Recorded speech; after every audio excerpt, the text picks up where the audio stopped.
Բարի երեկո հարգելի հեռուստադիտող, եթերում Ռևոլյուցիան է։ Ազգային ժողովում շարունակվում են 2017 թվականի պետական բյուջեի նախագծի քննարկումները, շարունակվում են դատարկ դահլիճներում պատգամավորների նվազագույն հետաքրքրության պայմաններում։ Բյուջեի նկատմամբ անտարբեր են ոչ միայն պատգամավորները, այլև դրա հեղինակ կառավարությունը, որի ներկայացուցիչների մեծ մասը այդ քննարկումներից բացակայում է։ Չեն մասնակցում քննարկումներին թերևս այն պատճառով, որ ինչպես ազգային ժողովում, այնպես էլ կառավարությունում գիտեն անկախ քննարկումներից բյուջեն ընդունվելու է այն տեսքով, ինչպիսին ընդունվել է կառավարությունում եւ ավելի բարձր քաղաքական մակարդակում։ Ինչ է տալու քաղաքացուն եւ ինչ է նրանից ստանելու 2017 թվականի պետական բյուջեն եւ ինչպես է այն նպաստելու երկրի տնտեսական զարգացմանը։ Այսօր մեր տաղավարում կզրուցենք Հայաստանի Հանրապետության ֆինանսների նախարար Վարդան Արամյանի հետ։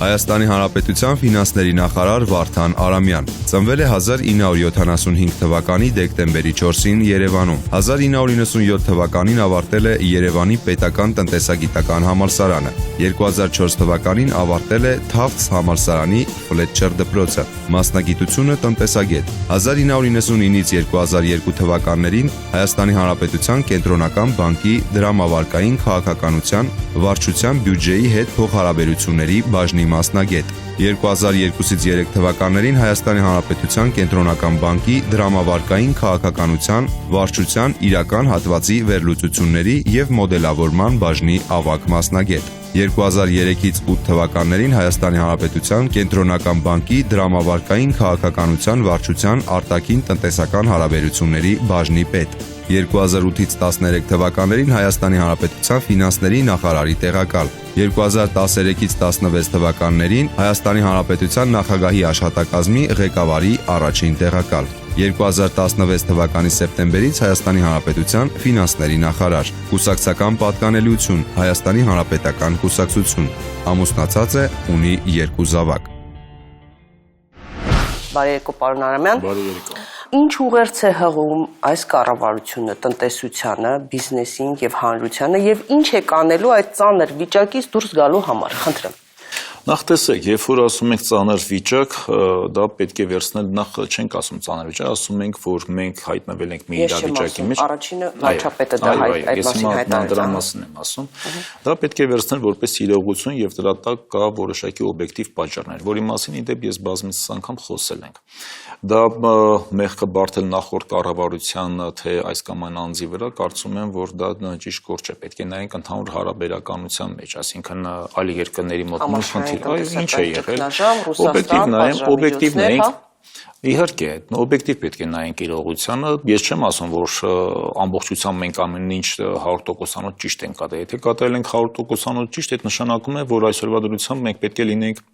ոչ թե մեկ շնչին բաժան ընկնող հնային $3,500 երկիր, այլ պետք է լինենք առնվազն 50 կամ 60 հազարանոց, ինչպես զարգացած երկրները։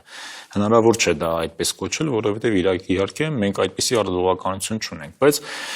իրավիճակը այնպիսին է, որ 2 տարի անընդմեջ մենք ունեցել ենք արտածին շոկեր։ Արտածին շոկերը բնականաբար պետք է ներթափանցեին ներտնտեսություն եւ քո տնտեսության մեջ որոշակի արձագանքներ պետք է ունենային։ Հիմա, եթե մենք ազնվորեն չասենք, որ որտեղ ենք մենք գտնվում, որտեղ դրանից հետո պետք է ածանցված լինեն քո քայլերը։ Եթե դու չես ասում, որ գիտեք 2 տարի անընդմեջ ես պարտադրված եմ եղել պարտ կուտակել, բայց ապագա տարիների համար պետք է որոշակի կոշտացումների գնամ։ Քո օբյեկտիվ վարքագիծը որը պետք է լինի, եթե դու դա չես ասում։ Բնականաբար հանրությունը եւ տնտեսվարողները քեզանից պետք է ակնկալեն շատ ավելի պոպուլյար բյուջե, շատ ավելի ընդլայնողական բյուջե, որը որ կարող ենք մենք ներկայացնել դա հանրությանը։ 2017 թվականին կարող ենք շարունակել մեր պոպուլյար վարքագիծը, կարող ենք նորից պարկ վերցնել, ընդլայնող քաղաքականություն իրականացնել, բայց դրանից հետո ինչ է սպասելու դրանից հետո։ Ես կարծում եմ մեր կառավարության կարևորագույն մեխը կայանում է նրանում, որ մենք ոչ թե նայում ենք մեր դիտակետը ոչ թե առաջկա 3-4 ամիսն է կամ 1 տարին է, շատ ավելի հեռու է։ Եվ այստեղ հիմնական փիլիսոփայությունը նրանում է կանում, որ մեր երկրի համար պետք է տնտեսական աճ, եւ դա պետք է լինի կայուն, եւ դա պետք է լինի բարձր ոչ թե 3%, այլ շատ ավելի բարձր։ Մեր ամբիցիաները պետք է լինեն ավելի բարձր տնտեսական աճ նախատեսող, բայց Դրա համար պետք է ոչ թե դա լինի բառերով, դրա համար պետք է լինի քաղաքականություն։ Քաղաքականությունը լինում է երկու մակարդակի։ Վերևի մակարդակ, որը որ տնտեսագիտական ժարգոնով դա կոչվում է մակրոտնտեսական քաղաքականություն, եւ ստորի մակարդակ, որը քո բարեփոխումներն են եւ միկրոմակարդակի քո գործողություններն են։ Ներկայացման ժամանակ ես միշտ շեշտում եմ այս երկուսը, որ բյուջեն հիմնականում դա մի փաստաթուղթ է, դա ոչ միայն հոսքերի, ֆինանսական հոսքերի աղյուսակ է, որը պետք է հաշվեք շռեն, այլ դա նաև քո տնտեսության կառավարման գործիքներից մեկն է։ Դրամավարկային քաղաքականությունը մի գործիքն է, մի լծակն է, որ դու կարգաբերում ես քո տնտեսությունը։ Հարկաբյուջետայինը մեկ այլ գործիքն է։ Ես գիտեք, որպեսզի մեր հանրությունը ավելի լավ հասկանա, որովհետև տնտեսագետները մի քիչ բարդ են խոսում, փորձեմ օրինակով ներկայացնեմ։ Մեկ անգամ ես այդ օրինակը բերեցի։ Հա, առանց այսպես թվախեղ տանելու, տեսեք ինչ ենք մենք ցանկանում։ Պատկերացնենք մեր գլխավոր թիրախը դա տնտեսական աճն է, որովհետև բացարձակապես տնտեսական աճի միջոցով է հնարավոր բոլոր ձեռնարկություններ եւ այլն։ Աղքատության դեմ պայքարելը իհարկե ոչ թե պետք է աղքատության դեմ պայքարել, այլ աղքատությունը ծնող պատճառների դեմ պետք է պայքարես, որը որ պետք է աշխատատեղեր լինեն, տնտեսությունը պետք է աճի, պետք է արտադրական լինի։ Սա ամբողջը կոչենք տնտեսական աճ, հա, որից ածանցված էլ կգեներացվեն եկամուտները, դու կարողանաս արդեն սոցիալական խնդիրները ավելի դյուրին կերպով լուծես։ Այս տնտեսական աճը պատկերացնենք, սա մեր գլխավոր թիրախն է։ Զուգահեռներ անցկացնենք, ասենք տնտեսական աճը դա նույնն է, ինչ որ մենք ցանկանում ենք շատ լավ ֆուտբոլային խաղ դիտել։ Հոյակավ ֆուտբոլային խաղը, եթե պրոյեկտում ենք նույն տնտեսական աճի, դա մեր վերջնական նպատակն է, որ ուզում ենք տեսնենք։ Լավ ֆուտբոլային խաղ դիտելու համար առաջինը պետք է լինի նորմալ ֆուտբոլային դաշտ։ Հնարավոր չէ, որ ֆուտբոլային դաշտը լինի խոտածածկ դաշտը, թե ես կարծում եմ ֆուտբոլիստ պետք է ունենալ։ Դա երկրորդ խնդիրն է։ Ես հիմա զուգահեռաբար դա կասեմ։ Տեսեք, համար առաջին դաշտը ունենք, ֆուտբոլիստի խնդիր է, մեր օրինակով ենք, էլի հա։ Չէ, հիմա ես դա իր հետ ուզում եմ զուգահեռներ անցկացնել, որպեսզի հանրությունը լավ հասկանա։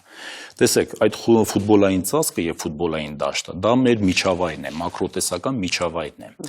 Եվ մենք մշտապես պետք է ջանանք, որ մշակենք, որ կարգաբերենք ֆուտբոլային ծածկույթը, դաշտի ֆուտբոլային ծածկույթը, խոտը լինի նորմալ, դառու փոսեր չլինեն։ Հակառակ պարագայում, որքան էլ լավ լինեն խաղացողները, խնդիր է լինելու։ Չի կարող խաղը լավ ստացվել։ Դրա համար քո համար առաջի խնդիրը դա կարգաբերելն է եւ մշտապես նորմալ վիճակի պահելն է քո ֆուտբոլային դաշտը եւ խոտածածկը։ Սա մակրոտեսական միջավայրն է, որը որ երբ որ մենք ասում ենք մակրոտեսական կայունություն, մակրոտեսական միջավայր, պատկերացրեք դա հենց այդ դաշտն է։ Երկրորդը, որը որ խաղացողներն են, դա միկրոմակարդակն է, հա։ Մենք մեր գործողությունները փորձում ենք այնպես անենք, որ ֆուտբոլային խաղը որպեսզի ստացվի, երկու թիմերը պետք է նույն խաղը ցուցադրեն։ Չի կարող չէ, որ մի խաղացողը խաղա ֆուտբոլ, մյուսը ռեգբի, մյուսը բասկետբոլ եւ մենք ունենանք հոյակապ ֆուտբոլային խաղ։ Այս տեսանկյունից դա միկրո մակարդակի քաղաքականություն է, երբ որ մենք մեր կառավարության ծրագրում ներկայացնում ենք, ասում ենք մենք հավասար պայմաններ ենք ստեղծելու, մեկ պատոհանի գաղափար ենք ներդնելու եւ այլ, այդ գործողությունները, որոնք որ ֆուտբոլ բանը, այդ մեկ պատոհանը ֆոնա, կոնկրետ գործողությունների են սպասեք, ես դա այդպես չեմ նայում։ Արդեն շատ դեպքերում ձևական բնույթ է կրում, հիմա քաղաքապետարանը ունի, չէ, բան մեկ պատուհան, այլ երաժշտություններ ունեն, չէ։ Պետության գործառույթը ոչ միայն խաղայականների սահմանումն է, այլ նաև այդ խաղայականները, որպեսզի ծառայությունները մատչելի լինի հանրության համար։ Դա ինչ-որ հա ատրիբուտներ են, բայց ախր դրա դերը նաև կատարում են մամուլը, մյուս, բարձրաձայնում են եւ այլն։ Ես մի փոքր ավելի խորքային ասեմ, գոյություն ունի նաև միջազգային պրակտիկայում վերլուծություններ, հա, ասենք պետության կողմից մատուցվող ծառայությունների ծախսատարություն կոչեցյալը, հա, որքան երկրներում այդ ծախսատարությունը շատ է, օրինակ ասենք, որպեսզի ես պետությունից ենթադրենք մեկ ծառայություն կնեմ, լիցենզիա ստանամ ենթադրենք։ Ես լիցենզիա ստանում եմ, երբ որ Կիրովականից կամ Վանաձորից մեքենայով ես քշում գալիս հասնում եմ Երևան, դա իմ համար ժամանակի ծախս է, դա իմ համար ծախս է։ Ասենք կա էլեկտրոնային հարթակը դնում ես, դա բնականաբար եւ տնտեսվարողների եւ հանրության համար իջեցնում ես ծախսերը։ Այս ծախսերի ամբողջականությունը իրականում ազդում է տնտեսվարողի մրցունակության վրա, որովհետեւ տնտեսվարողի համար ծախսը նույնքան փողային է եւ ժամային է։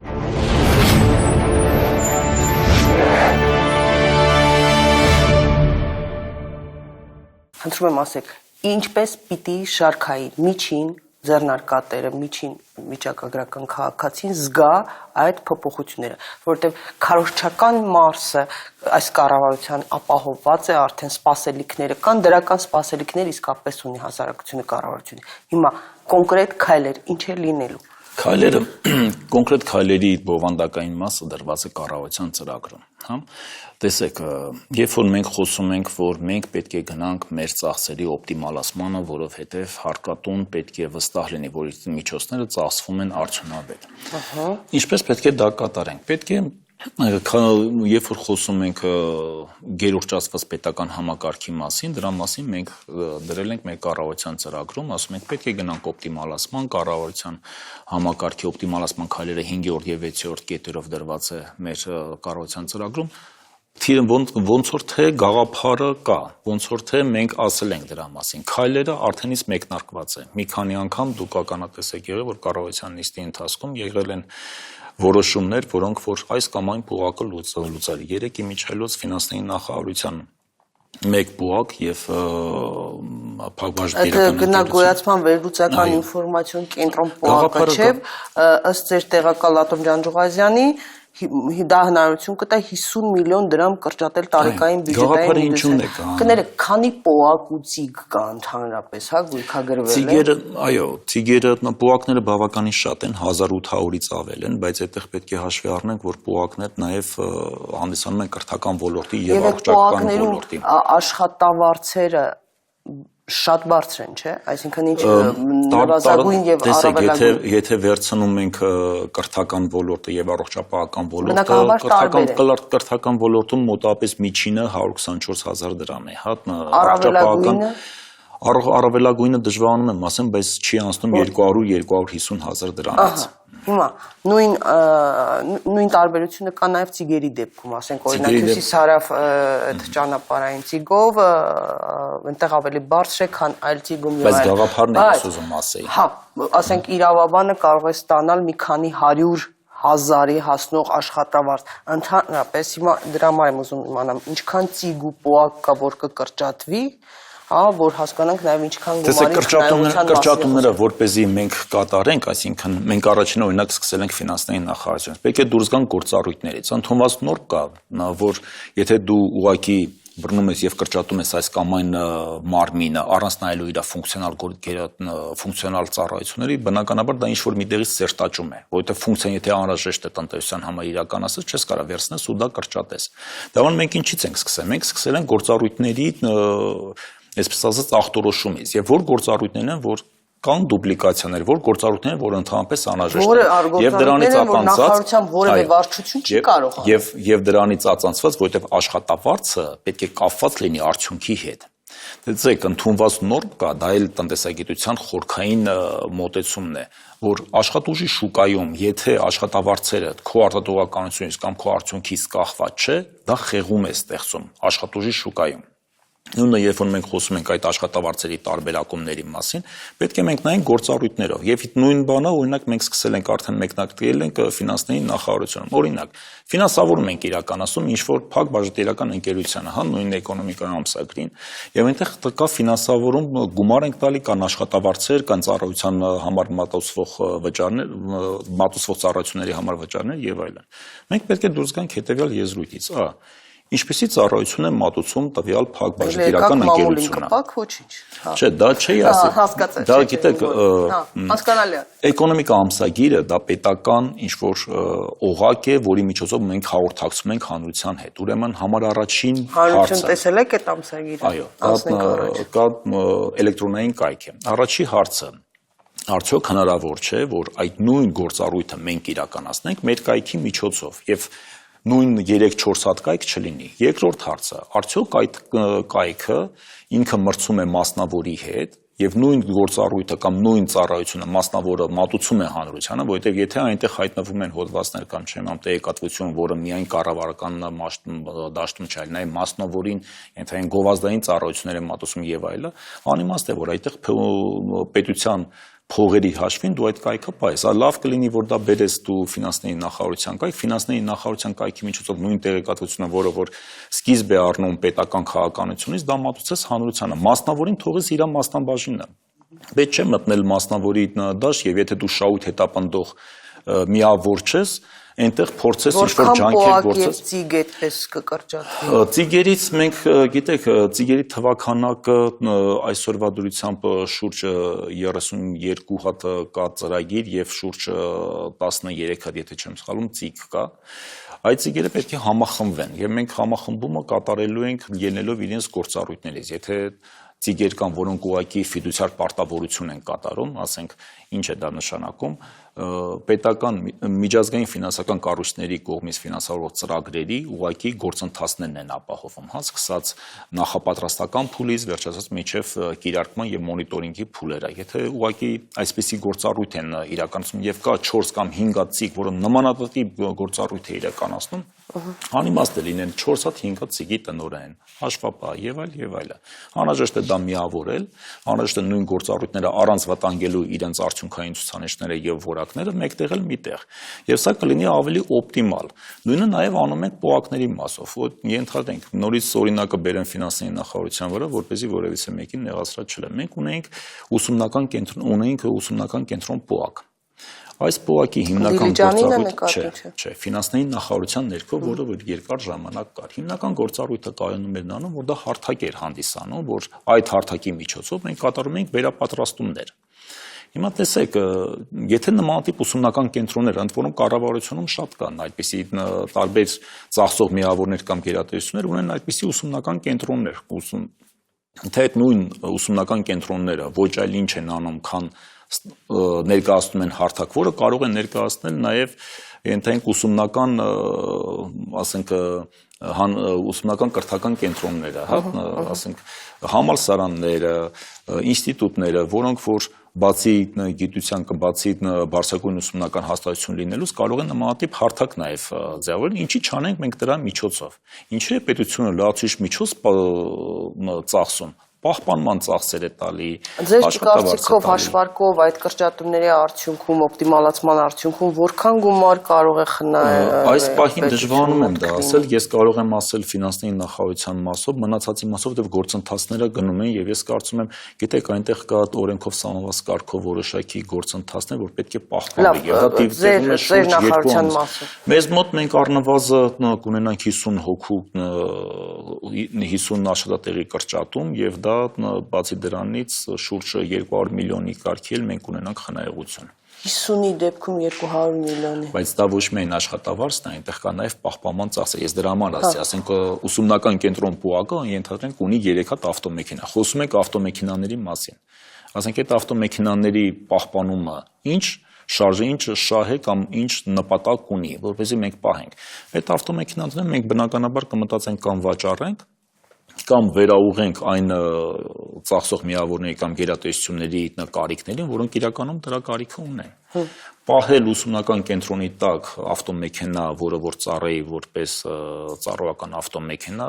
նայեք դրա ավելացված արժեքը, ո՞րն է դրա ավելացված արժեքը։ Եվ մենք երբ որ խոսում ենք իհարկե բյուջեի մասին եւ հետո կգանք հարկատուների մասին, ինչի համար են հարկատուները հարկեր վճարում։ Հարկեր վճարում են, որտեղ նրանք ցանկանում են, որ իրենց հարկերին վճարած հարկերին adekvat տեսնել պետության կողմից մատուցվող ծառայություններ։ Եթե ինքը տեսնում է, որ իր վճարած հարկի հաշվին ուսումնական կենտրոնի պոակի տնօրենը կամ Վարդան Արամյանը ենթադրենք, մեկ ավտոմեքենայի փոխարեն 4 հատ ավտոմեքենա է շահագործում, բնականաբար առաջանում է որոշակի պահպանողական վարկագիծ, որ այդ հարկը չտա։ Սա եւս ճիշտ ասած գոյություն ունի այդպիսի թեզ, Պարոթասարիմ Շոումի tax policy handbook վճարել հարկային քաղաքականության ձեռնարկ, որտեղ որ մանրամասը տրված են պրակտիկան։ Լավ, ո՞րն է պատճառը, որ ունենք այդպես ուռճացված համակարգ, ի սկզբանե այդ ծանոթ բարեկամների աշխատանքի ընդունելու հետևանքներ, թե պետական համակարգի գործառույթներն են նվազել։ Գիտեք, պետական իրականում ժամանակի ընթացքում պետական համակարգի գործառույթները աճում են, որովհետև պահանջների, եթե դու ցանկանում ես ավելի լավ որակյալ ծառայություն մատուցենք, բնականաբար դրա համար պետք է լինի աշխատուժ։ Բայց ժամանակի ընթացքում, երբ որ թեվակողես նաև տեղեկատվական տեխնոլոգիայի դարաշրջանը, որը տեղյակ եք, որ 2002-2003 թվականներից սկսող ասես կտրուկ աճ արձանագրել։ Բնականաբար այն գործառույթները, որը որ տեղեկատվական տեխնոլոգիաների միջոցով հնարավոր է իրականացնել, անիմաստ է դառնում, որ դու պահես դրա համար աշխատուժ։ Հիմա ստացվել է այնպես, որ զարգանում է տեղեկատվական հարթակները, բայց փոխարենը այդ գործառույթները չի կրճատվում։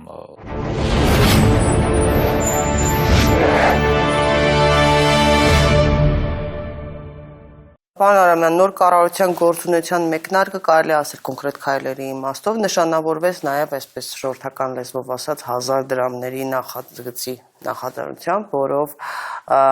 Պաշտպանության Հայաստանի Հանրապետության պաշտպանությանը մասնակից զինվորների, զոհված եւ վիրավոր զինվորների ընտանիքներին աջակցություն է տրամադրվելու նոր ստեղծվելիք հիմնադրամի ապահովագրական հիմնադրամի միջոցով, Քաղաքացին ոչ միայն անվստահություն ունի այդ գործընթացի նկատմամբ, հասկանում եք, լսել եք բոլորս այս տեսակետ, այլև համարում է, որ դարձյալ քաղաքացու գումար տանող ֆունկցիա է իրականացվում, դեպի գրպան մտնելու, այսպես ասած, քաղաքացու, բայց երեք նախ արդյոք հնարավոր չէր այլ միջոցներով, օրինակ այդ խնայողությունների եւ այլ միջոցներով համալրել այդ հիմնադրամը մեկ, եւ երկրորդ երեք հանրապետական խմբակցության ղեկավար Վահրամ Բաղդասարյանը հայտարարել էր, որ հնարավոր է նաեւ կամավոր սկզբունքով դառնա, չնայած օրենքը ընդունվեց, նախագիծը ընդունվեց ազգային ժողովի կողմից, բայց նման հայտարարություն դա հնարավոր է թե ոչ։ Ոչ թե հնարավոր է, այլ այդպիսի եզուտ ի սկզբանե եղել է կամավոր հիմունքներով, նաև այլ հագանականություններ կամ այլ աղբյուրներ, որպեսզի լինի, ասենք ենթադրենք դրոշմանիչների գնման միջոցով, եթե մարդը ցանկանում է լրացուցիչ հագանակություն անի կամ մասնակցի այս գործընթացին, նա կարող է այդ դրոշմանիչների գնման միջոցով լրացուցիչ միջոցներ ուղղի դեպի այդ ֆոնդի ֆինանսավորումը, բայց տեսեք գաղափարից կանք։ Համար առաջինը մենք մի բան պետք է հաշվի առնենք, որ այստեղ դրված է այն կոնցեպցիան, որ մեր բանակը անկախ մեր ստատուսից, անկախ մեր դիրքից, մեր բոլորի անվտանգությունն է ապահովում եւ մենք համապարտ պարտավորություն ենք կրում մեր բանակի նկատմամբ։ Ըստ էության հասարակությունը դեմ չէ մեծ հաշվով, ասում են տանք, ավելին էլ անենք։ Պարզապես չի վստահում։ Չէ, տեսեք, բայց դրանից հետո երբ որ սկսենք առաջինից, ընդունում եք դուք, որ մենք բոլորս համապարտ պարտավորություն ենք կրում մեր բանակի նկատմամբ։ Եթե այո, այդ դեպքում գալիս է երկրորդ մասը, մոդելը։ Մոդելը որպես այդպեսին դրված է, դա ոչ այն չէ, քան ապահովագրություն։ Եվ այստեղ մենք բախվում ենք պարտադիր մի քանի նորմերի հետ, որ մուտքերը պետք է լինեն քեզ համար տեսանելի, հստակ եւ կանխատեսելի եւ դրանից ածանցված որ դու ունենաս ապահովագրական փոխհատուցում սա է ապահովագրության ամբողջ միջազգային հանրության կողմից ճանաչված կոնցեպտը հակառակ դեպքում եթե քեզ մոտ մուտքերը լինում են այսօր կարող են լինել ենթենք 1 դրամ մյուս օրը 10 դրամ մյուս օրը 30 դրամ մոդելը խարխուլ է Պարոն Արամյան ես հասկանում եմ ու այո ճիշտ եք որ պետք չէ մի խնդիրը մյուսի հետ խառնել հա այսինքն թացը չորի հետ չպետք է խառնել ու այո ինքս կողմնակից եմ որ ես ինքս ուզում եմ վճարել հիմա 1000 կվճարեմ թե ավելին կվճարեմ արդեն դա իմ ցանկությունը կլինի բայց ու շատերը վստահ եմ ավելին են անելու հա մոդելը չի աշխատի որևէ մոդել որևէ բարեփոխում չի կարող աշխատել եթե չկա այդ վստահությունը հա դա իրականացնողների հանդեպ Գիտեք, դա աքսիոմատիկ ճշմարտություն է մշտապես, բայց նորից եմ ասում, եթե մենք հիմա ժամանակը անցնում է, ժամանակը մեզ չի սպասում, որպեսզի եւ վստահությունը վերականգնելու կամ մշտապես վստահության խնդիր ցանկացած երկրի կառավարություն ունենում է, ինչ որ մակարդակի ունի եւ դրանից հետո անընդհատ նրանք ջանում են որպեսզի վստահությունը բարձրանան։ Հիմա եթե անընդհատ մենք սկսենք մեր քննարկումները նրանից որ չկա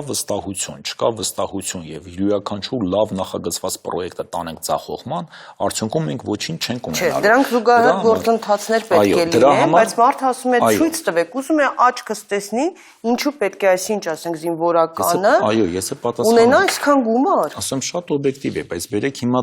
այդ երկուսը ոչ նույն ձևով Ես կարող եմ ասել, գիտեք, Նախապես, եթե դուք ցանկանում եք վաղը մյուս օրը բյուջետային այս հատկացումը կատարեք, ես էլ հարկատու եմ, նախապես ցույց տվեք դուք ձեր քայլերը, ու ես իմ հարկը կտամ։ Կամ ենթադրենք դուք ցանկանում եք, որպեսզի այս ճանապարհը պատրաստեք, չէ՞ որ դա պատրաստելու եք իմ հարկերի շնորհիվ։ Նախապես ցույց տվեք ձեր քայլերը, հետո ես այդ գումարը պարտադրանքով կտամ։ Հյուսիս Հարավը մեկ սկսեցին, հետո ասեցին խնդիր եղավ, հետո նորից սկսեցին, հետո ասում են քանդում են։ Բայց եթե կարելի է, ես հիմա ասեմ զինվորականների, որտեղ այստեղ կա շատ կարևոր կոնցեպտ ապահովագրական ինստիտուտի ներդրման, հա, որ հանրությանը նաև պարզ լինի։ Մենք ինչ ենք ցանկանում անենք։ Տեսեք, մենք ունենք որոշակի դեպքեր, որը տեղի ունենում սահմանին։ Ցավալի է, բայց դա կա։ Մենք հիմա պետք է մտածենք, որ ապահովագրական մեր զինվորականներին, որոնք այսօր սահմանի վրա կանգնած են, որովհետև Աստված մի արասցե, եթե իրենց այդ դեպք է տեղի ունենում, նրանց ընտանիքը բախվում է սոցիալական լուրջ խնդրի հետ եւ ապագայի ինքը ունենում է ապագա եկամուտների կորուստ, որովհետեւ եթե ես առողջ եմ եւ ես զինվորական եմ, ես անընդհատ իզորու եմ իմ ընտանիքի հոգսերը հոգալ։ Այստեղ մենք պետք է դնենք այնպիսի համակարգ, որ բոլորը վստահ լինեն, որ Աստված մի արասցե ինչ որ դեպք կամ պատահար տեղի ունենա, մենք այդ ապահովագրությունը ապագա կորցված եկամուտները ինչ որ համակարգով փոխհատուցում ենք ընտանիքին։ Այս համակարգը եթե գաղափարասա է դրված, նշանակում է մուտքերը պետք է ինչ որ աղբյուրից տեսանելի լինի եւ պետք է պարտադիր լինի։ Դրա համար դրված է այդ 1000 դրամների մոտեցումը, իսկ 1000 դրամները ես նորից եմ կրկնում, գաղափար է դրված այդտեղ, որ մենք բոլորս համապարտ պարտավորություն ենք կրում մեր բանակի նկատմամբ։ Հիմա եթե ցանկանում ենք սա փոխենք, քննարկենք, բայց նորից եմ ասում, կարևորը այստեղ որ մի դետալ էլ, հա, որ պակաս կարևոր չէ։ Կարեն Կարապետյանը տարբեր առիթներով հայտարարել էր, որ անթույլատրելի է ստվերից դուրս, այսպես ասած, սպիտակ դաշտում գործող սուբյեկտներին լրացուցիչ բեռի տակ գցելը, հա։ Հիմա այս 1000 դրամները վճարելու են միայն գրանցված աշխատողները, ճիշտ է, իսկ չգրանցվածները դուրս են մնալու օրենքի գործողության դաշտից։ Չի ստացվում, որ ստվերից դուրս գործող օրինական դաշտում աշխատող աշխատակիցների ու բիզնեսի բեռը կրկին ծանրանում է։ Գիտեք, այստեղ իրականում մեր հայազգը նաև պետք է ստեղծենք այնպիսի իրավիճակ, որ մեկը մյուսի նկատմամբ նաև եւս հսկողություն ունենա, որովհետեւ այդ ֆիդուցիար պարտավորությունն կամ վայ ոնց է մարդը վճարում է։ Ես պատկերացրեք, որ մենք աշխատում ենք միասին։ Ես գրանցված եմ, դուք չգրանցված եք։ Ես իմ ազգային պարտավորությունը կատարում եմ։ Մնում է իմ խղճի խայթի, դա կարծում եմ բավարար է այդ գործիքը, ոչ բավարար չէ։ Բայց արդյոք կարող է խթաներ ստեղծել, կարող է ստեղծել։ Երկրորդը, պետությունը ունի գործիքակազմ, որը որ պարտադիր տանելու է ստվերի բացահայտման։ Այո, մենք գնալու ենք դրան, որովհետև դա մշտական գործընթաց է, որ անընդհատ հետևողական պետք է կատարենք։ Բայց կյանքը ցույց է տալի, որ մշտապես տիպողական գործիքներին, եթե համակցում ես նաև ինչ որ խթանիչ գործիքներ, ինքը շատ ավելի լավ է աշխատում։ Ձեզ օրինակ բերեմ, հա, տեսեք, 2005-6 թվականներին, երբ որ ներդրվեց վարկերի յուրաքանչյուր անձանց այդ արկա համակարգը, որ մարդը վարկային պարտավորությունները կատարելու ժամանակ պետք է գրանցումներ կատարվի, եթե խախտումներ է կատարում, մենք այն ժամանակ սկեպտիկ էինք, ասում ենք, բա այդ համակարգը, որ ներդրվեց, կարող է չաշխատել, իրականում ես ձեզ ասում եմ, որ դա մարդիկ սկսեցին ուշադրություն դարձնել իրենց ֆորմալ աշխատավարձերին, սկսեցին ուշադրություն դարձնել, որքան է իրենց լոբիստական ուժը, դա այլ հարց է, բայց այն, որ իրանք սկսեցին ուշադրություն դարձնել, գիտեք, որ դա իրական պատկերը չէ, կամ այն թիվը, որը նշվում է բանկեր ներկայացնելուց, դա իրական ուրիշ տեղից ենք, եթե այդ համակարգը չդնեինք, այլ հավասար պայմաններում կլիներ խթան։ Իսկ միգուցե պետք է հասկանալ ինչու չեն գրանցում աշխատակիցներին, որովհետև շատ-շատերը կփակվեին 3 չէ առաջի օրը։ Գիտեք, այսպես ասեմ, յուրաքանչյուր խնդրեմ, որպեսզի լուծես, դու պետք է ունենաս ոչ թե մեկ քայլ, այլ պետք է լինես քայլերի սիստեմավորված համակարգ։ Ձեզ օրինակ բերեմ, հա, ասենք մենք կապիտալի շուկայում ուզում ենք տեսնել, որ տնտեսվարողները այնտեղ պետք է հայտնվեն, այնտեղ պետք է իրենց արժեթղթերը թողարկեն, պետք է թափանցիկ դառնան, բազմաթիվ խթաններ դրեցինք, չաշխատեց, որովհետև մեկ գործիքով դա հնարավոր չի իրականացնել, պետք է լինի գործիքների համախումբ։ Իմ ասելը կայանում է նրանում, որ բացի դրանից, որ պետությունը իր վարչարական գործիքներով փորձելու է անկարգ տնտեսվարողներին բերել ֆորմալ դաշտին, ինչի մասին որ խոսեց Հայաստանի Հանրապետության վարչապետը, սա դեռ միայն բավարար չէ։ դրա արդյունավետությունը կարող ենք շատ ավելի ուժեղացնել, եթե հանրությունը եւս շարժառիթ ունենա իր շահերից ելնելով դա տեսնի եւ ինքն էլ իր վարքագծով նպաստի դրան։ Իդեպ փոխվարչապետ եւ նախարար Վաչե Գաբրելյանը երեք մեր լրատվամիջոցի թղթակցի հետ զրույցում ասել էր, որ մինչև խորհրդարանական ընտրություններ, այսինքն ապրիլ, հնարավոր է գույքահարկի բարձրացում լինի։ Կբացատրեք սա եւ ում վրա է տարածվելու դա փաստորեն շատ կարևոր է։ Գույքահարկը, գիտեք, կարևոր հարկման գործիք է եւ երկու ուղղություն պետք է նայենք, ընդ որում դա նաեւ դրված է մեր կառավարության ծրագրում։ Առաջի ուղղությունը գույքահարկը որպես գործիք բիզնեսի վարկագծի վրա ազդելու տեսանկյունից։ Մենք ունենք բազմաթիվ գույքեր, որոնք որ պարապորտի են ենթարկված եւ եթե այնտեղ չկա արդյունավետ հարկման համակարգ, չկա խթան, որպեսզի այդ գույքը բերվի դեպի արտադրական կամ տնտեսական համակարգ կամ ինչ որ օգտագործվի ապագա տնտեսական աճի համար։ Դրա համար այս տեսանկյունից մենք պետք է որոշակի կոնցեպտ մշակենք եւ մոտեցումներ մշակենք, որ պարապորտի ենթարկված գույքը, որը հնարավոր է արտադրական նպատակներով կամ ասենք տնտեսական նպատակներով օգտագործել, դա կարողանանք անել։ Եթե օրինակ ավելի կոնկրետ ասեմ, դա այսպես ասեմ, հա կոնկրետ, դա շքեղության հարկի դա երկրորդ մասն է։ Երկրորդ մասն է, այսինքն շքեղության հարցը, շքեղության հարցը քաղաքացիների վրա է։ Այն մասին Բագրատյանը տարիներ շարունակ ասում էր, Հրանտ Բագրատյանը, որ պետք է տարբեր լինեն ֆիզիկական անձանց եւ այդ մեծ ոչ միայն տնտեսվարողների, այլ նաեւ հսկա շքեղ առանձնատների գույքահարկերը։ Տեսեք, այդ մի մասը, որը որ տնտեսական հարաբերությունները կառավարությունը արեց առաջարկ ընդունել։ Գիտեք, կառավարությունը ես ձեզ վստահեցնում եմ միշտ ականջալուր է եւ ինքներս նաեւ գույքագրում ենք այն հարցերը, որոնք որ քննարկման ենթակա է եւ կարող է դրա տակից այդ գաղափարի տակից մենք ծնեցնենք նաեւ կոնցեպտ եւ ունենանք նաեւ հստակ կառուցակարգեր դա իրագործելով, որովհետեւ մենք չպետք է միայն պատասխանենք հարցին թե ինչ, այլ նաեւ պետք է ունենանք հարցի պատասխան ինչպես ենք դա կատարելու։ Հիմա վերադառնանք գույքահարկի հետ կապված։ Երկու ուղղություն կա։ Մեկը ես ասացի դա տնտեսական հարաբերություն եւ տնտեսվարողների նկատմամբ գույքահարկի շրջանակներում մոտեցումներն է, որը որ պետք է լինի այնպիսի գործիքներ, որ տնտեսվարողը ունենա խթաններ, որ պարապորտի ենթարկված գույքը նա օգտագործի տնտեսական նպատակներով եւ ոչ թե ենթադրենք գնել այս շենքը, որը որ հնարավոր էր օգտագործել արտադրական նպատակներով, բայց քանի որ որևիցե ծախս իր համար դա չի նախատեսում, նա կարող է տարիներով դա պահել, նաև թույլատնելով տնտեսական պոտենցիալը։ Երկրորդ ուղղությունը դա ֆիզիկանձանց մասով գույքն է, եւ այստեղ ոչ թե դրվում է տնտեսական կոմպենսացիա, այլ եկամուտների վերաբաշխման ուղղությունը։ Տեսեք, ինչի համար ես պետք է հարկ տամ որպես ֆիզիկական անձ։ Որպես ֆիզիկական անձ ես հարկ եմ տալի պետությանը, որովհետև պետությունը ինձ համար մատուցում է այնպիսի ծառայություններ, որը որևիցե մեկը չի մատուցում։ Դա է բանակը, դա է անվտանգությունը, ոստիկանությունը, դատական համակարգ եւ այլն։ Սա ինչ է նշանակում։ Սա նշանակում է, որ պետությունը նվազեցնում է ռիսկերը,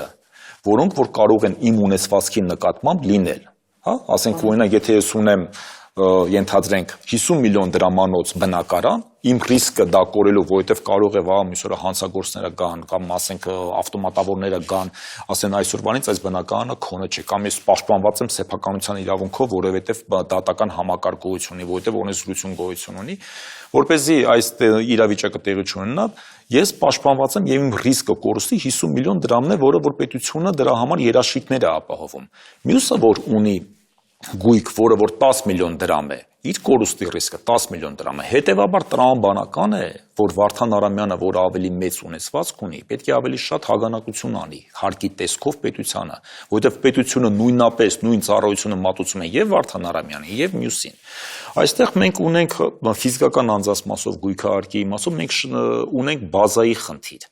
որովհետև գույքը, որը որ գրանցված է եւ կադաստրում դա հաշվառված է, որ արժեքային մասով դա բավականին հեռու է շուկայականից։ Այստեղ մենք պետք ունենք խնդիր, որ դա կարգաբերենք, մոտեցնենք շուկայականին, որ իրատեսական Վարդան Արամյանի գույքը, որ այսօր հաշվառված է 10 միլիոն դրամով, բայց իր շուկայական արժեքը 50 միլիոն դրամ է եւ իրականում իմ ռիսկը կորուստի 50 միլիոն դրամ է եւ ես 50 միլիոնին adekvat պետք է հարկ վճարեմ հանրությանը, դա իրականանա։ Ինչի է դա հանգեցնելու։ Դա հանգեցնելու է նրան, որ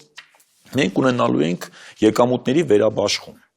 Եվ իրականում գիտեք, զարգացող երկրների համար ինչի համար գույքահարկը ինքը արդարացի հարկ է, որովհետև եթե դու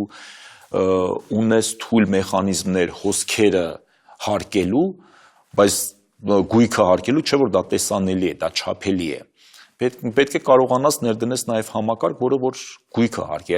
այսինքն տեսանելի արժեքները կամ ունեցվածքը հարկի։ Այստեղ ուղղակի մի փոքր հարց կարող է լինել, որ եթե մենք կարգաբերում ենք շուկական արժեքները գույքի, հնարավոր է հարկային բեռի որոշակի վերաբաշխումներ ըստ հասարակության տարբեր շերտերի։ Պետք է դա անել այնպես, որ չլինի ցավոտ։ Ձեզ օրինակ բերեմ, ժամանակին մեծ քննադատություններ եւ քննարկումներ կան, ասում էին, որ Վարդան Արամյանը, որը ժառանգություն է ստացել իր հորից մի գույք, որը որ կենտրոնում է գտնվում, ոչ մի բան իր կյանքում չի փոխվում։ Եվ Վարդան Արամյանը թոշակառու է։ Եվ ինչու պետք է իր հարկային պարտավորությունները բարձրանա, որովհետև այսօր կենտրոնում գտնվող իր բնակարանը 20 միլիոն դրամ է, վաղ մյուս օրը քնից վեր է կենում, տեսնում է, որ պետությունը բարձրացրել է 100 միլիոն դրամի։ Ինչպես են երկրները լուծել այս խնդիրը եւ մենք ուսումնասիրել ենք այս փորձը կա նաեւ Լատինական Ամերիկայի երկրներում, ասում ենք լավ, նորմալ է, եթե մարդը իր գործունեությունից անկախ ուղղակի դա ժառանգություն է ստացել եւ այսօր ունի այդ գույքը, իր վրա կարող է հաշվարկվել այդ հարկային պարտավորությունները, որովհետեւ ամեն դեպքում մենք պետք է նայենք, որ դա գույքի արժեքից հաշվարկվող հարկ է եւ ամեն դեպքում թոշակառու Վարդան Արամյանը ամեն դեպքում տիրապետում է մի գույքի, որը արժեք է իրանից ներկայացնում եւ ինչպես ես արդեն իմ նախորդ ասածներում ասացի, դրանից պետք է ածանցված հարկ վճարի։ Իրականում այդ հարկը հաշվարկվում է եւ եթե վաղը մյուս օրը տեղի ունենում գույքի սեփականության փոխանցում մեկ այլ սուբյեկտի, պետությունը այդ հարկը իր մասը տանում է, մնացածը թողնում է սեփական տիրոջը ավտոմատ կերպով։ Սա էապես մեղվում է ընթացիկ սոցիալական խնդիրներ, այսինքն մոտավորապես հայտնի չէ ինչ փոփոխություն, ինչ մենք աշխատում ենք, չէ, մենք դեռևս աշխատում ենք, որովհետև կան բազաների ուսումնասիրման խնդիր, որտեղից պետք է գիծը քաշենք, ընդ որում մոտեցումները եւ ստրատեգիան է պետք է ճիշտ մշակվի, որպեսզի փուլ առ փուլ մենք կարողանանք դնենք։ Այսինքն Նվաճե Գաբրելյանի ասած այս երկու ուղղություններն են, մեկը դա տնտեսական գործունեության հետ կապված գույքահարկի կարգաբերումն է, որպեսզի կարողանաս դու գործիքով նաև շարժառիթներ ստեղծես, որ գույքը օգտագործվի նպատակներին, եւ երկրորդը հանրության։ Իմիջիայլոց մի փոքր հարց էլ ասեմ, հարկային գործիքը շատ կարևոր գործիք է տնտեսական կառավարման տեսանկյունից։ Գիտեք, եթե դու հարկային գործիքով չես կարողանում ուղղորդես, թե ռեսուրսները որտեղ պետք է վերաբաշխեն, տնտեսության մեջ առաջանում են խեղումներ։ Ձեզ օրինակ բերեմ, 2001-2003 թվականը, մինչև 2008 թվականը մեզ մոտ միջոցները հոսում էին դեպի անշարժ գույքի շուկա։ Այստեղ եթե մենք ժամանակին ներդրած լինեինք այդ հարկային քաղաքականությունը, որ այնտեղ որտեղ շահութաբերությունը շատ բարձր էր, մենք հարկեինք, մենք կարող ենք որոշակի նվազեցնենք շահութաբերությունը եւ այդտեղի գումարները ոչ թե ամբողջությամբ, ասենք արտահանելի հետ հատվածից ավելի պարզ ասած, ոչ թե մարդը փակեր իր գործարանը եւ գնար զբաղվեր շինարարությամբ, այդտեղ եթե հարկում ենք շահութաբերությունը ընկնում էր, շարժառիթները այդքան մեծ չէին լինի, որպեսզի այստեղ գումարները ասենք հոսեին դեպի ոչ արտահանելի հատված։ Նույն ձևով մտածենք մարդկանց անձնանց վարվարկ։ Այսօր մարդիկ որպես ֆիզիկական անձ գնում են վարկ են վերցնում եւ գնում են, ասենք, իրենց պետք չի 300 քառակուսի մետրանոց կամ 400 քառակուսի մետրանոց բնակարան կամ նյութային առանձնատուն պատրաստել։ Ես բազմաթիվ մարդիկ գիտեմ, որոնք որ պատրաստել են այդ 300-400 քառակուսի մետրոնոց բանը, հետո, բայց այստեղ ինչի համար են նրանք գնացել դրան, որովհետև մենք չունենք այն գործիքը, որ ասենք, գիտեք, 300 նորմալ է, եթե ուզում ես ապրել 300 քառակուսի մետրոնոց բնակարանի մեջ, դրա համար դու պետք է համապատասխան հարկ վճարես, որովհետև դու արդեն քո ունեցվածքը 300,000 դոլարանոց է եւ դրան adekvat պետք է վճարես։ Մենք քանի որ հաղորդումը ավարտին է մոտեցել արդեն, արագ մի հարց է Կարմիր այդ գծերի արագաչափերի հետ կապված հարցնեմ, որտեղ հայտնի դարձավ, որ ավարտվել են դրանց այդ կարմիր գծերի արագաչափերը գործարկող ընկերությունների հետ բանակցությունները եւ գործունեությունից ստացվող ֆինանսական հոսքերի կառավարումը փոխանցվել է պետությանը։ Ինչ է դա նշանակում գործնականում, որ այսինքն արդեն այդ ամբողջ տուգանքների գումարներն ամբողջությամբ ուղղվելու են պետական բյուջե, թե ոչ։ Երկրորդ հարցը սրա հետ կապված է, արդյոք ճիշտ է, որ քաղաքապետարանը պետք է վարկային միջոցներ գրավի, կարծեմ, եւ եթե այո, որքան է, որպեսզի այս գործարքը տեղի ունենա, եւ ամենակարևորը, քաղաքացին ինչ շահեց սրանից, իսկ միգուցե ճիշտ էր ասենք օրինակ այսպես կիսեին այդ տուգանքների բանը, որտեղ դա հարցի բարոյական կողմն էր, որ գնում է մասնավորին եւ պետությանը շատ չնչին մաս է գնում, բայց քաղաքացին ինչ շահեց։ Նախ առաջինը երկու մաս իրայից տարանջատ ենք։ Առաջինը տուգանքների ինստիտուտը այս ծառայությունների մատուցման կոնցեպցիայից, որովհետև տուգանքների ինստիտուտը դա քաղաքականություն է։ Դրա մասին իմ գործընկերները խոսել են բազմիցս անգամ, իհարկե եղել են նաև օրենսդրական նախաձեռնություն եւ օրենք է ընդունվել, որ այդ տուգանքները որոշակիորեն մեղմի։ Ամեն դեպքում, գիտեք, մենք պետք է կարգաբերենք, մենք պետք է մտածենք, որ մենք ուզում ենք ստեղծել իրավական պետություն։ Այստեղ իհարկե հասկանում եմ, որ միշտ դժվար է, երբ որ դա կպնում է քո գրպանին, բայց եթե կա խախտում, բնականաբար դրան adekvat պետք է լինի գործիք, որ այդ խախտումը հետագայում թույլ չտրվի։ Կներեք, այնպեսի տպավորություն է, որ այդ արագաչափերն ու կարմիր գծերը այնպես են դնում, որպեսզի ոչ թե կանոնակարգեն ճանապարհատրանսպորտային երթևեկությունը, այլ որպեսզի հնարավորինս շատ գումար գանձվի, նույնիսկ մարդու բնակելի տան շենքի դիմաց է կարմիր գծեր քաշած, այսինքն խնդիրը գումար որքան հնարավոր է շատ, ոչ թե կարգի բերել, բայց մենք ուզում ենք իրավական երկրում ապրենք։ Եթե դա իրականում այդպես է, դեպքում ես կարծում եմ մենք քաղաքականությունը, ես չնայած չեմ կիսում, որ դա այդպես է, որովհետև եթե լինի մեկ տեսախցիկ, թե 4 տեսախցիկ, ամեն դեպքում դա որոշակի ֆինանսական ազդեցություն ունենալու մեր հանրության վրա եւ լինելու են բողոքներ։ Եվ ես ինքս որպես ավտոմեքենա վարող եղել են դեպքեր, որ անուշադրության պատճառով, ասենք, խախտում եմ կատարել, հետո եկել է տուգանքը։ Ես ես վստահեցնում եմ, որպես ֆիզիկական անձ, որպես սպառող, այնպես չէր, որ ես շատ ոգևորությամբ սկսել եմ վճարել։ Դա սպառողի հոգեբանություն է եւ նորմալ է, որ երբ որ սպառողը նվազագույն աշխատավարձի չափը մեր երկրում որքան է եւ որքան է այդ տուգանքի չափերը։ Այսինքն ես ինչի եմ ասում, ավելի ճիշտ չէր կիսել։ Տեսեք, սովորաբար տուգանքները ունենում են երկու նպատակ։ Առաջինը բաժիչ, երկրորդը կանխարգելիչ։ Ընդունված կանոն է շատ աշխարհի շատ երկրներում, որ լավ է, որ նաև կանխարգելիչ ինքը որպես այդպեսին աշխատեն։ Այլ բան է, թե կան խախտումներ, որոնք որ այդքան էլ մեծ վտանգավորություն չեն ենթարկում եւ կարելի է այստեղ որոշակի մեղմացումների գնալ։ Դա քննարկման հարց է, բայց ենթադրենք, ես շատ եմ ինքս տեսել, որ իրականում եղել են կարմիր լույսի տակով մարդիկ աճում են։ Պետք է ես անցնում են կարմիր լույսի տակով։ Հիմա լավ, առաջի անգամ անցավ կարմիր լույսի տակով, երկրորդ անգամ ասա, երրորդը կարող է դա նաև հասկանում եք դրա մասին չեմ ասում, դա կոնկրետ խախտում է այլն, բայց վերադառնանք մենք ամենակարևոր խնդրին։ Հիմա տեսեք մենք ինչ ենք կատարում։ Ամեն դեպքում սա ծառայություններ, որը որ մատուցվում էր պետությանը, որտեղ պետության հիմնական ֆունկցիան դա իրավախախտումների արդյունքում տուժտուգանքների սահմանումներ, տրագանձումներ եւ դրա հետ կապված որոշակի ծառայությունների ձեռքբերումներ մասնավորից։ Հիմա մենք կարծում ենք, որ կարող ենք այդ ծառայությունները մենք ինքներս իրականացնել մեր սեփական ուժերի հաշվին եւ ռեսուրսների հաշվին։ Խնդիրը կանում է նրանում, որ ինչպես պետք է դա կատարենք, որպեսզի մասնավորի կողմից դա չընկալվի որպես ազգայնացում, որովհետեւ դա շատ վատ բան է, եթե դու ինչ-որ մի կոնցեպտի ներքո դու գնում ես ազգայնացման, դա նաեւ ազդակ ես տալի այլ տնտեսվարողներին, որ պետություն մասնավոր համագործակցությամբ երբեք չմտնես, որովհետեւ պետությունը օրից մի օր կարող է, այո։ Դրա համար ցուցումը նախագահի եւ վարչապետի այն էր, որ մասնավորի հետ պետք է նստենք մեկ գլորցեղանի շուրջ, քննարկենք ելքի ռազմավարությունը, այն ինչ որ ոստիկանությունը հրապարակեց, դա ուղղություններն են եւ կոնցեպտուալ մոտեցումներն են, թե մենք ինչպիսի ելքի ռազմավարություն պետք է ունենանք իրենց հետ։ Դրանից հետո պետք է թեւակողի ֆինանսական գնահատակ, չէ, Վարկով թե ինչով դա դեռևս ես Եվ ամբողջ միջոցները ուղղվելու է պետությանը, հա, այսպես հասկանանք։ Հիմա թվային դաշտով խոսենք, հա, տեսեք, օրինակ նույն security dreams-ի համար ծառայությունների գնման պայմանագրի շրջանակներում, իդեպ դա թափանցիկ է, երբ որ մարդիկ ասում են դա թափանցիկ չէ, դա թափանցիկ է։ Մեր ամբողջ ծախսային հոդվածները e.gov.am-ի ինտերակտիվ բյուջեում դրված է, միջև վերջի կետը դու կարող ես նայել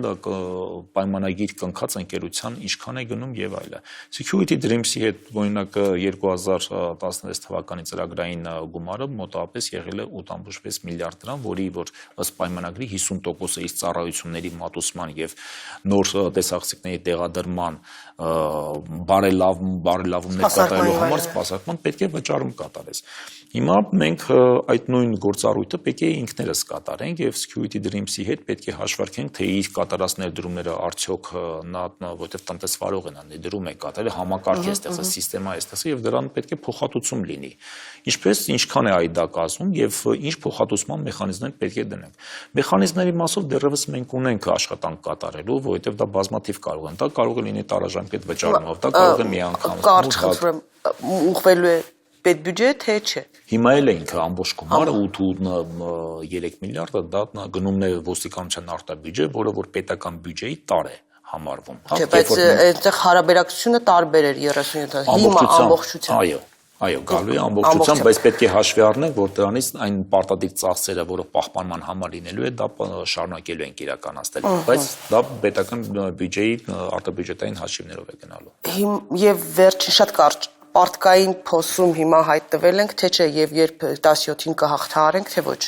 Ես կարծում եմ պարտքային փոսում մենք չենք գտնվում եւ 2017 թվականի ուղղակի մեր կոնցեպտը բյուջետային կարգաբերման կայանում է նրանում, որ երբեք էլ չգտնվենք պարտքային փոսի մեջ։ Ես ես մեկ այլ ցուցանիշ ասեմ, որը որ ազդակ է տալի, որպեսզի չբանավիճենք, թե ով է ճիշտ, ով է սխալ։ Տեսեք, մենք ունենք նաեւ միջազգային շուկաներում թողարկած արժեթուղթ պարտատոմսեր, եվրոբոնդեր, այո։ Միջազգային ինվեստորները բավականին զգայուն են, եթե քեզ մոտ գնում է անպոպուլյար քաղաքականություն, սխալ քաղաքականություն, կամ տեսնում են ինչ-որ ռիսկեր, միանգամից արձագանքը գտնվում է մեր արժեթղթերի տոկոսադրույքում։ Հիմա ի՞նչն է ձեզ հույս ներշնչել, որ կարող է։ Օրինակ, եթե դուք նայեք մեր մեր տոկոսադրույքները, այն ինչով որ մենք թողարկել ենք, շատ ինչքանով որ մենք թողարկել ենք մեր պարտատոմսերը եւ ինչքանով գնանշվում են այսօր շատ ավելի շնորհիվ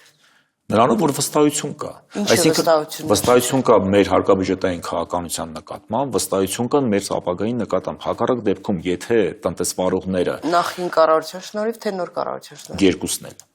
երկուսն էլ հակառակ դեպքում, եթե տեսեք, եթե մենք տանենք բյուջե,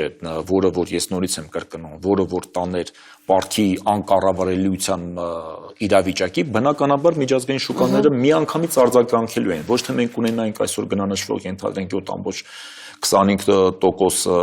եկամտաբերություն 10 տանոց արժեթղթերի, իդեպ մենք թողարկել ենք 7.5-ով, հա, ասենք ավելի